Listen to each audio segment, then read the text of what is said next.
Hi friends, అందరికి అస్సలాము అలైకుం. ఈరోజు ఈ వీడియోలో నాటుకోడి పులుసు ఈజీగా అండ్ తొందరగా ఎలాంటి మసాలాలు లేకుండా ఇంట్లో ఉండే దేశీ మసాలాతోటే మనం ఈ పులుసుని అనేది చేసుకోవచ్చు. ఇక ప్రాసెస్ మొదలు పెట్టేద్దాం. ముందుగా స్టవ్ వెలిగించి ప్యాన్ పెట్టి ప్యాన్లో ఆయిల్ వేసి ఆయిల్ వేడెక్కిన తర్వాత మనం ఇలా ఆనియన్స్ వేసుకోవాలి. ఇలా బాగా కలుపుకోవాలి.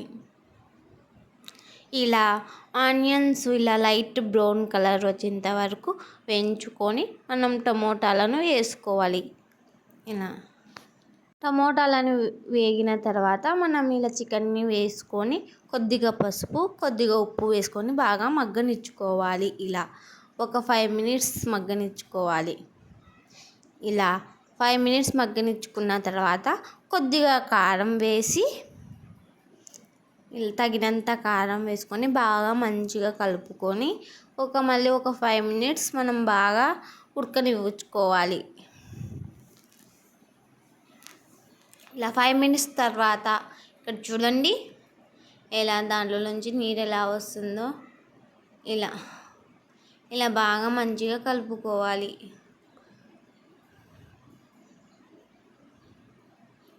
ఇలా ఇలా మనం మంచిగా కలుపుకోవాలి. మళ్ళీ ఒక 2 నిమిషాలు మూత పెట్టేసి ఉడకనిచ్చుకోవాలి.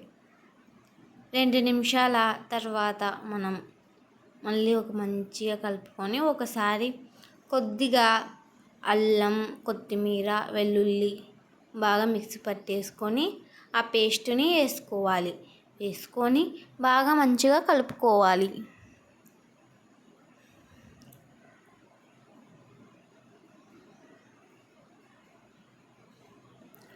ఇలా బాగా మంచిగా కలుపుకోవాలి. 5 మినిట్స్ మళ్ళీ మూత పెట్టేసి బాగా ఉడకనివ్వాలి.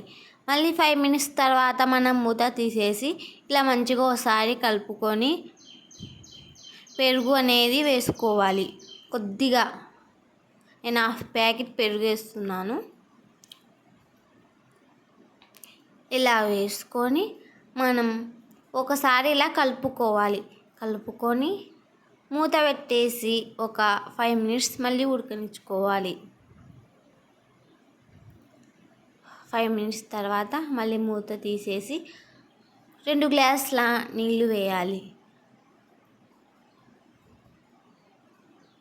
ఇలా ఓసారి మనం గరిటెతో ఇలా బాగా కలుపుకొని ఇలా మళ్ళీ మూత పెట్టేసి ఒక 5 మినిట్స్ పాటు మళ్ళీ మనం ఉడకనిచ్చుకోవాలి.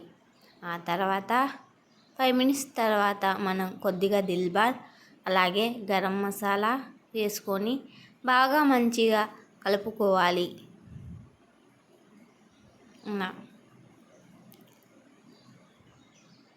ఇలా ఒక 5 మినిట్స్ మనం ఉడకనిచ్చుకోవాలి. మూత పెట్టేసి బాగా ఉడకనిచ్చుకోవాలి. మళ్ళీ 5 మినిట్స్ తర్వాత మనం ఇలా ఈ పులుసు అనేది మనం చిక్కగా ఉండకూడదండి, ఇలానే ఉండాలా. ఇలా ఉంటేనే ఈ నాటుకోడి పులుసు అనేది టేస్టీగా ఉంటుంది. మా రాయలసీమ సైడ్ అయితే మేము ఇలానే చేసేస్తాం. చూసారా ఎంత బాగుందో. ఈ వీడియో మీకు నచ్చినట్టయితే ప్లీజ్ నా ఛానల్ని సబ్స్క్రైబ్ చేసుకోండి, అలాగే లైక్ చేయండి, అలాగే కామెంట్ చేసేయండి.